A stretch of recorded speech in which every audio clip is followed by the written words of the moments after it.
Corner kick here for AFC Wimbledon. Oof. Nightingale was running onto it. Yes! Come on! Nightingale tried to run onto it.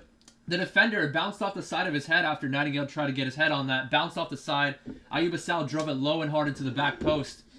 Fell perfectly to Assal there. I just want to make sure I got that right.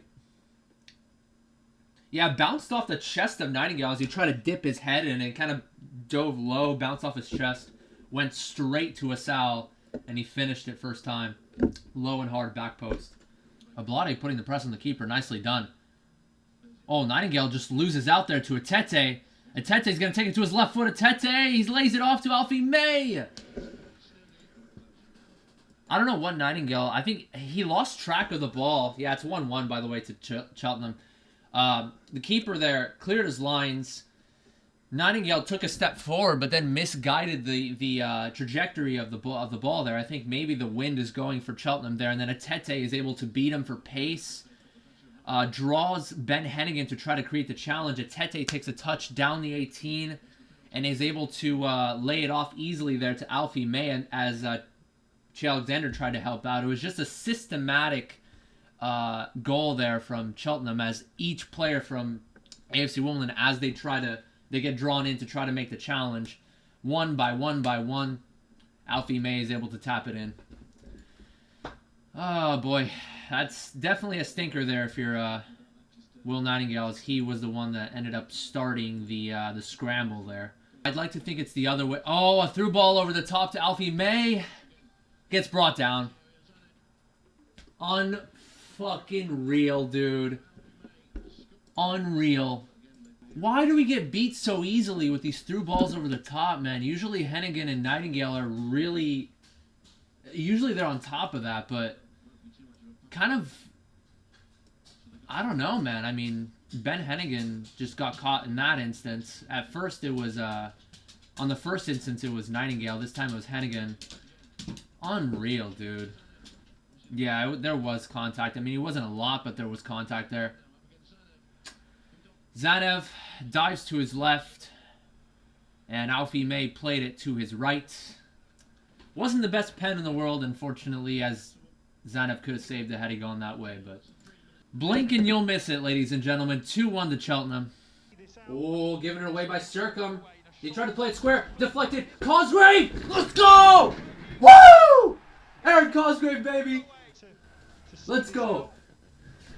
Circum gave away possession. He tried to play, I think that was right square, but completely got... No, that was Bonds he tried to play. Bonds actually took a step forward and went in behind. It was a shot there by Ethan Chislett that got deflected. Fell perfectly to the feet of Aaron Cosgrave, and he slots it back post.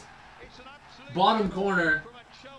The goal was coming, boys. I mean, obviously the goal came from a bit of a scrap there.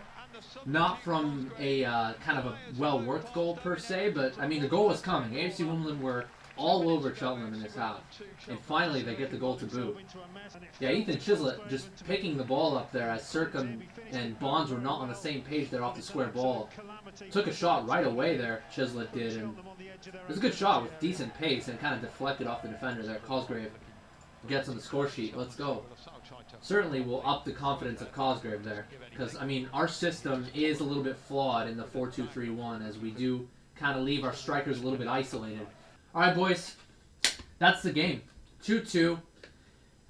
Fairly positive. Fairly positive game overall. I mean, the first half, really not much to talk... Again, it's been a common theme. First half, not much to talk about. Although, it's been a common pattern. First half has been kind of slow. Both teams kind of feeling each other out.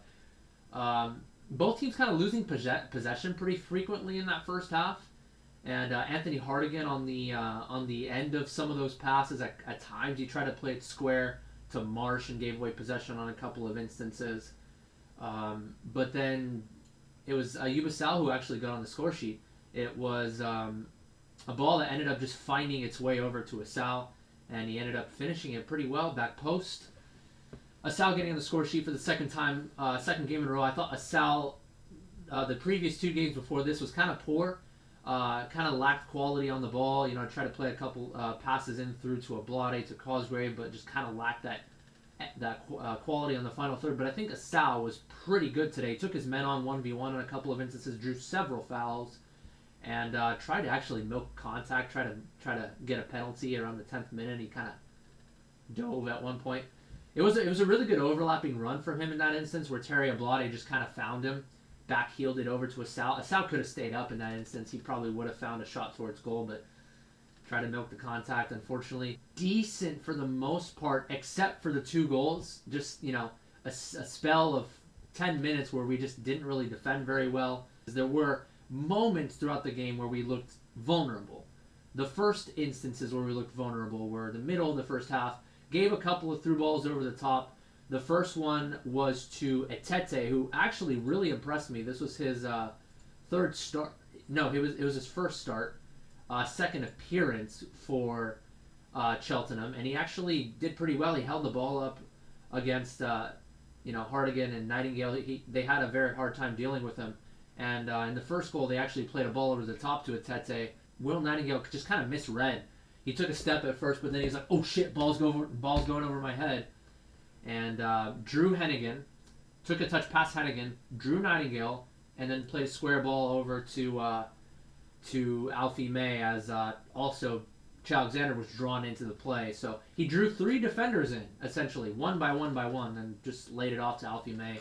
And then, of course, Alfie May scored 5 minutes later with the penalty. Another ball over the top, does slot it. Not the best penalty in the world, but Nick Zanev went the wrong way. Aside from that, though, I mean, the defensive shape was decent in the final third, at least. AFC Wimbledon won a lot of headers in the final third. Ben Hennigan did well, made himself an imposing threat, and he also blocked a couple of shots. There was one instance in which he blocked a shot from Alfie May. Alfie May, not holding the ball up, but he was on the top of the 18. He immediately spun to try to take a shot first time, and Ben Hennigan got the block in that instance. But they allowed a lot of space. One negative that we'll have to talk about this game is they allowed a lot of space for the likes of Sercombe and Blair on that right-hand side. They were able to take a few touches down toward the final third. Marsh got stuck in a lot of challenges. I was really impressed with Marsh today. Got stuck in on certain instances, and he also played a couple good passes. He dribbled out of pressure. George Marsh was really, really solid today. I'm very impressed with how he did. But yeah, enough about the first half. I mean, not too much to talk about the first half. I just milked it pretty much. So 2-1 at the end of the half. The second half was all Wimbledon, really. It took them a little bit to get up to speed. I told the audience that, yes, I think we should have Terry Ablate come off for Aaron Cosgrave, even though he was positive in the first half. They started to put more crosses into the box, starting with the 45th, starting since the freaking second half started. They've been putting a lot of balls into the box with Alexander, with Lee Brown, put a lot of balls into the box. Very good quality balls from Hartigan. And it was only a matter of time before Cosgrave came on, and Cosgrave ended up getting himself on the score sheet. That being said, it was a scrappy one. It was a very poor pass from Sercombe. It was a miscommunication between him and Bonds, and then Chislett was able to get on the end of it, take a first touch, and then drive it towards goal. Blocked, fell to the feet of Cosgrave, slotted it bottom corner. And Cosgrave did a pretty good job on the hold-up. He was able to drop deep at times, play it out wide to Asal, to Rodoni. I know that's what Ollie Palmer used to do a lot. So yeah, it's not the best type of football that we want to see, especially with the 4-2-3-1. But I think Aaron Cosgrave certainly stepped up to the plate today. Ablate did well in the first half too, trying to create some space. His first touch is brilliant, Ablate. Anytime he has his back to goal, first touch out wide, tries to play a through ball.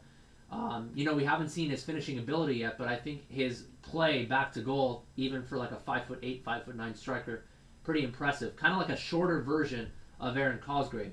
A little bit more pacey, though, than Cosgrave, but Cosgrave looked impressive today, too. At times, he tried to hook out wide. There was one instance in which he received a through ball from Rodoni as he hooked out wide, as he likes to do sometimes, put a cross into the box, and it was headed away for a corner. We had a lot of corner kicks today as we continue to pile on the pressure, put crosses into the box. Great delivery from the crosses, too. We just couldn't finish.